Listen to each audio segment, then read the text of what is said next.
Just a voiceover this time. I don't feel like setting up the camera. Alright, Stormlight Archive, Book 4, Rhythm of War.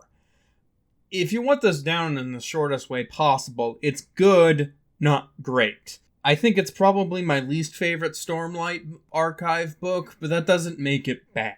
But the biggest reason for that is that the flashbacks in this book seem to matter a little bit less to the emotional journey of our characters a bit less. They feels a little bit more like exposition. It's Eshonai and Venli's flashbacks, and they really, for lack of a better term, it doesn't rhyme as well as the previous books. These feel a little bit more disconnected from the previous flashbacks we've seen, which I feel kind of harms the book, because it really just makes these flashback scenes feel like exposition.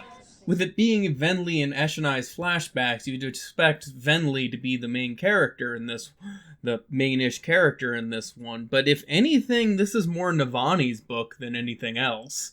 Again, this isn't really bad, and sometimes you do just need to have some exposition. It just kind of doesn't feel as well thought out as the previous books probably mean. It's far better than anything I could do, but that's whatever. Yeah, that's my basic review without getting into any spoilers, but spoilers from beyond this point.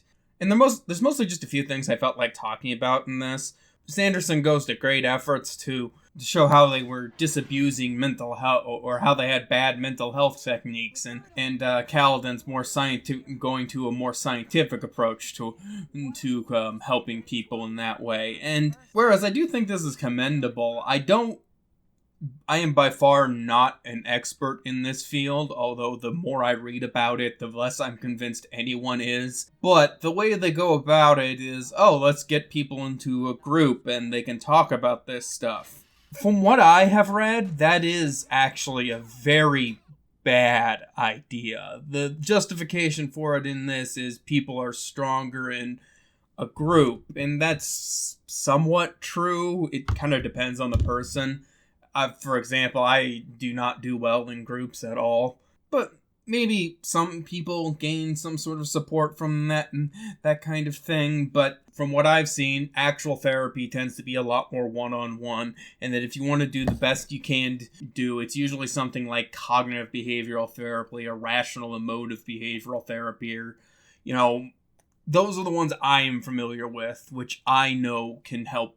That said, I am not an expert. It's just, maybe I just noticed this because it's so anathema to my own character. Assuming I would ever come across anything that came across and gave me a huge traumatic effect, I can't imagine I would do well in a group. So that's just one thing I noticed.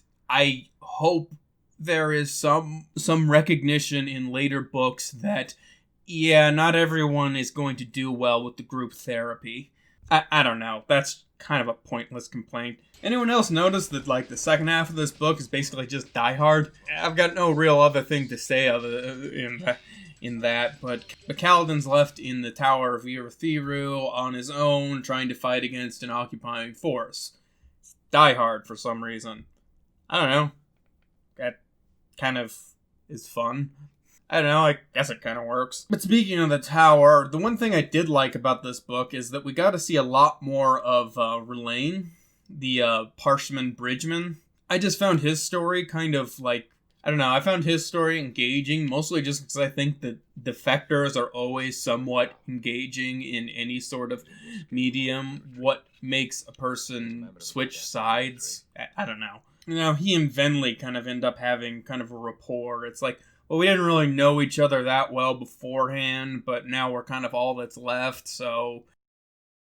Of course, this book really hits home the point, fuck Moash. Really, just fuck the guy. Again, super spoilery here, but when he kills Tef, he's like, fuck you, asshole. I thought I was pissed at you in the last book, but... Oh, fuck you very much! And other than that, the only thing I have to really say is that the book didn't really surprise me. Everything that I thought was going to happen ended up happening. The shard plate turns out to be the lesser Spren that surround them.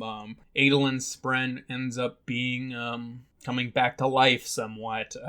Kaladin speaks the fourth ideal. Even the big twist at the end with Taravangian and Odium, it was like a few scenes before it happened, I realized that's going to happen. It's, not that that's really a criticism. I think that it all worked. It's just, Saw it coming. Oh yeah, and the sibling ended up being the tower. You know, I think most people saw that one coming. Side note, I just got this in this book when it seems kind of obvious in retrospect, but Shallan has two other personalities. One is named Radiant, the other is named Veil. Darkness and light. I see what you did there. Don't really have anything else to say about that, but yeah, that was a quick and dirty review.